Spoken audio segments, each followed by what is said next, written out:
I'm Emily Rooney. Welcome to the Scrum. I'm joined here by WGBH contributor Peter Kadzis, WGBH contributor David Bernstein, who also is a contributor to Boston Magazine. It's election day. What are you learning about numbers? When I got there at 9 o'clock this morning, my precinct is usually really busy. Only 72 people had voted before me, which was really, even with the monitor there, the poll monitor said surprisingly low. Yeah. I vote in a usually low turnout precinct right in the Roxbury JP line, and we were buzzing this morning. But David, you of course are another stater, He doesn't even vote here. But what is interesting is voting's picked up a little as the day's gone on. It's running, as of noon, it was running about 40,000 votes higher than it was 4 years ago. But what's really interesting is I've looked at how the turnout is in each of the mayoral candidates' home precincts. And it turns out that the precinct in Dorchester, Ward 13, Precinct 10, shared by Walsh and Walzak, has the highest, 20%. John Conley in West Roxbury has an 18% turnout. In Dan Conley, the district attorney, has a 15% turnout. So there in a nutshell is what a lot of the pros are saying. But what's also interesting is who has the lowest turnout. Mike Ross in Mission Hill has only 5%. Gola Ritchie on the Dorchester neighborhood has 7%, and Mr. Clemens has 9%. I don't know, what's your take though, David? It's still early. It's only 2:30. People have another 6 hours to go. It is early. One of the things that I'm keeping an eye on that will be important to Charlotte Gola Ritchie as well as John Barros and others is the turnout in the heavily black precincts. They make up in elections where they have a lot of excitement. For instance, when Deval Patrick was in his first primary, that sort of thing, they make up those majority minority precincts. 62 of them make up a little over 20% of the total city vote. And in other elections, especially some municipal elections, it's more like 15, 16%. They're a little lower. They're right now, through the new numbers, they make up 18%.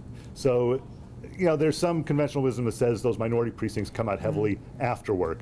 We will be seeing a lot of get out the vote efforts in all parts of the city, so it could pick up later. Just anecdotally, and we were talking about this yesterday, Peter, I think people are either making their minds up at the last minute or switching at the last second, deciding, you know, I want to go with a winner. I was going to vote with so-and-so because he's my local guy, but now I'm thinking I want to be on board with a winner.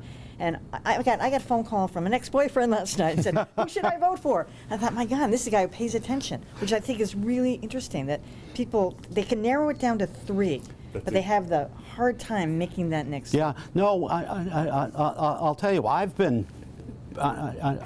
known a number of people who over the last couple of days have changed their minds. And I know Gola Ritchie in my neighborhood has been having a big push. I mean, not a day's gone by that I haven't gotten a robocall or someone's leafleted me or I've met them at the T. So there is a strong last-minute push. And I think you're right. People are getting down to about 3 candidates or so. I'm hearing it over and over from people. And I think that you're right, that they're going in. One of John Connolly's big concerns in their campaign is that those people who are down to 3, including him, think, oh, he's safe. I've been reading the papers, he's safe. So I'm going to help out and give my vote to, you know, maybe a Barros or someone else. So they're very worried about that. And what I think the Charlotte Gola Ritchie people are counting on is that a lot of the women, particularly who are making that decision, will say, well, I'm not sure which of these 3 I want to be mayor, but I'd like to see the woman get through to the final at least, and then we'll go from there. I thought the ballot was particularly ugly. No, do you know what I mean? The names were all smushed in together. Yeah. Well, one of the reasons... And it was kind of hard to sort of like look through it, and it was like, and it was dense, and it was like... I agree, it was small print, because they really wanted to get, they didn't want to split up the at-large city council onto a second page and lose some of those names. They wanted to get it all on one page. You can understand that.